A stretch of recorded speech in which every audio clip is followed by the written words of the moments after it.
So the last part of this week's materials will be about the interior design and the way that the interiors and furniture followed the same styles as the clothes. So we'll have the same ideas, the classical fashion, the romantic fashion, then the Victorian fashion, which could be divided into early and late Victorian and then the Belle Epoque. So we start with some images from the turn of the 19th century, from the Napoleonic period. We'll talk about it later next week. So the history of the period and what happens in Britain, what happens in France in terms of politics. But I hope you all know that after the revolution, Napoleon took the power and he crowned himself emperor, and this was a massive influence on European culture, including fashion. The revolution wanted to move away from the fashions and from the styles of the aristocracy, and most of the leaders, including Napoleon, were great admirers of classical antiquity. So for the classical fashion, the neoclassical fashion, the images, the clothes, the buildings, the furniture and everything connected with classical antiquity was the most beautiful, the most modern. This was like the history was starting over in Europe, back to the Greeks and Romans, in this order. So Greek democracy during the Revolution period, and then the Roman Empire during the Napoleonic age. And if you look at these interiors, you can hopefully observe some elements that go back to classical antiquity. The shape of the furniture, the legs especially, and the chairs and stools for sitting, the decoration on the beds and chests and cupboards, going back to the ancient times.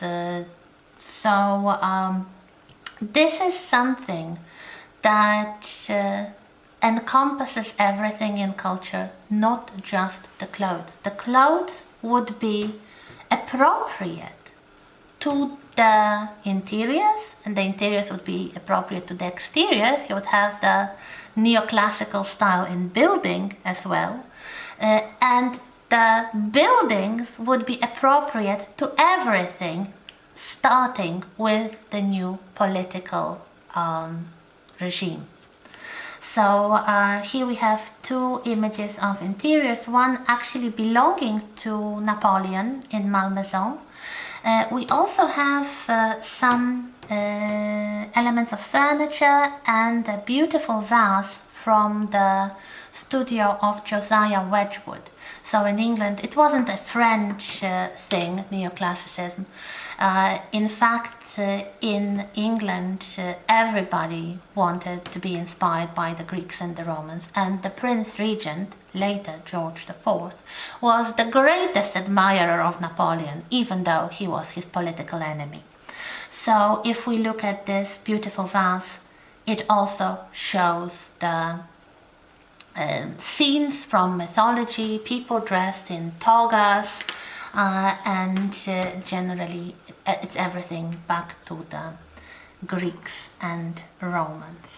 Then in the later period, in the Romantic period, we start having other influence, especially other periods of history rather than classical antiquity, especially the Gothic.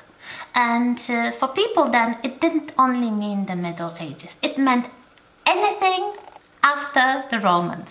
It could be the Middle Ages, but the Gothic arches. It could be the Renaissance, So the Tudor portraits by Holbein, they were great influence. You will see in the Romantic fashion, for example, the collars, very much inspired by the Tudor portraits. And you have such inspiration in the furniture as well. So the chairs start to be more elaborate, they are more decorative, they start having those Gothic inspired pointed arches.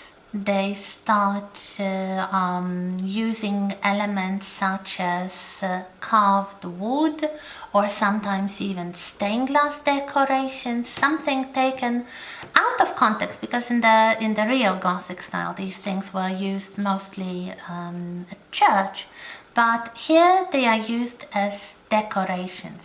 So here we have one interior from the 1830s and then another interior from the 1850s. So you can see the transition from the Romantic period to the Victorian period. And some of these images are from a very interesting place in London. Again, if you go to London next time, which we will hopefully do soon enough, there is a wonderful little museum to visit, slightly outside of the city centre, but you can go there by underground and it's free to enter, so you don't have to pay to go there. It's called the Jeffrey Museum, and also the name is the Museum of the Home. I'll try to find the webpage. And it's basically, the main part of the museum is the succession of rooms decorated in different styles from, if I remember correctly, from the 17th century until the late 20th century.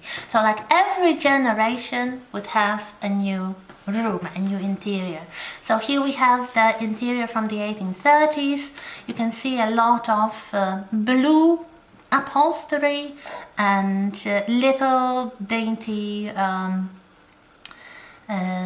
furniture with this kind of carved legs that look a bit historicizing, like Louis something.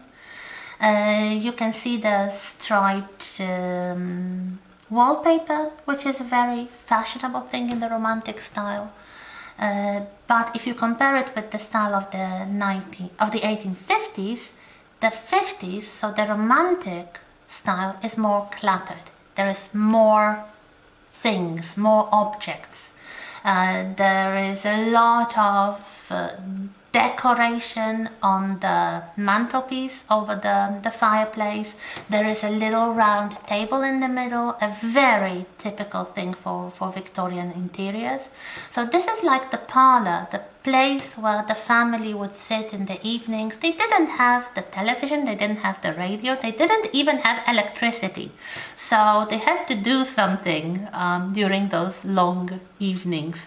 We don't have time to talk about that, but basically whatever they did in the evening was in this room if they stayed at home.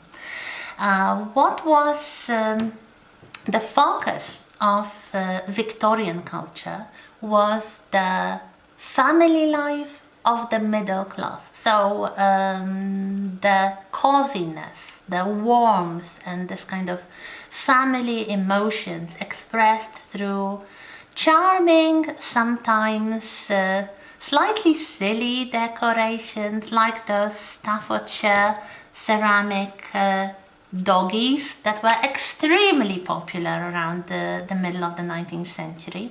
There were always two of them, and you would put them on two sides of the mantelpiece.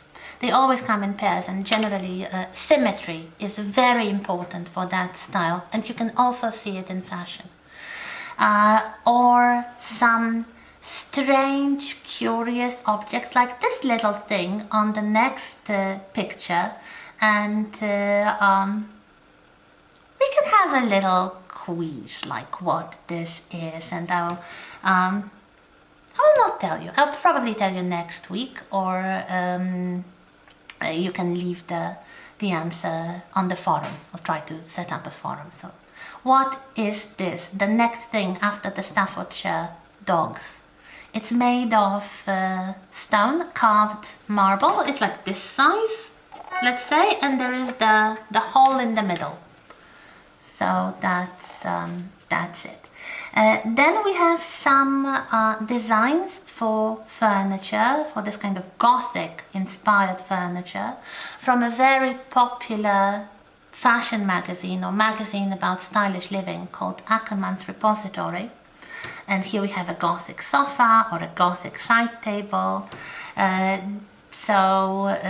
Again, something with some sort of ornamentation referring earlier historical periods, especially the Middle Ages, but made comfortable and useful for the modern age. We have a little table here with carved legs, and the next thing is an object that you put between yourself, seated in a chair or an armchair, and the fire from the fireplace, so it wouldn't really burn your face too much. So it's like a little paraffin.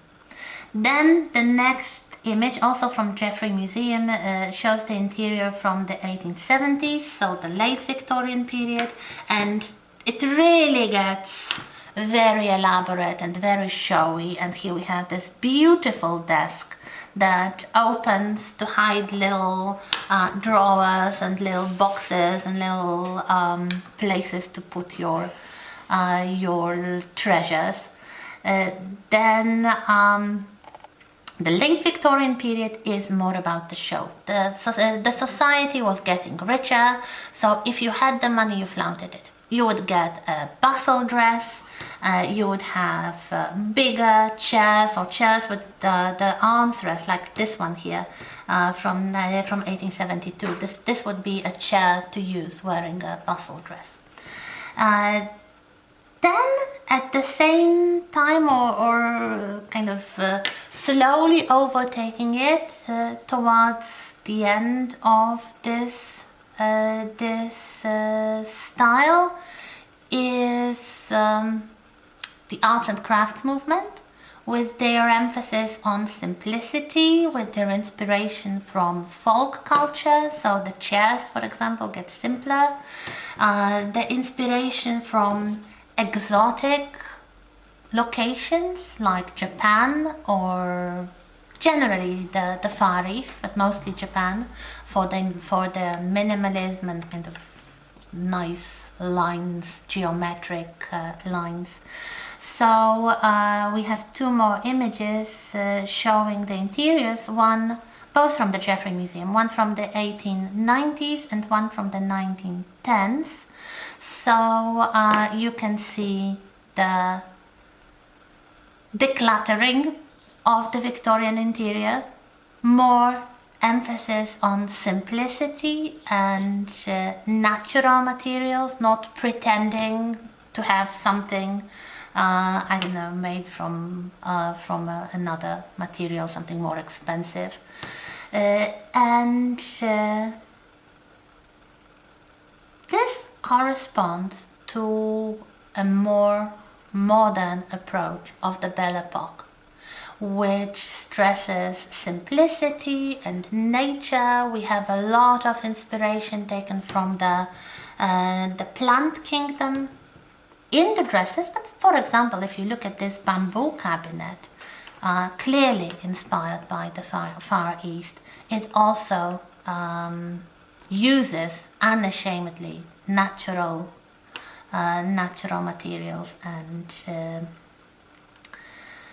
simplicity. It's much simpler compared with the Victorian, and especially the late Victorian fashion.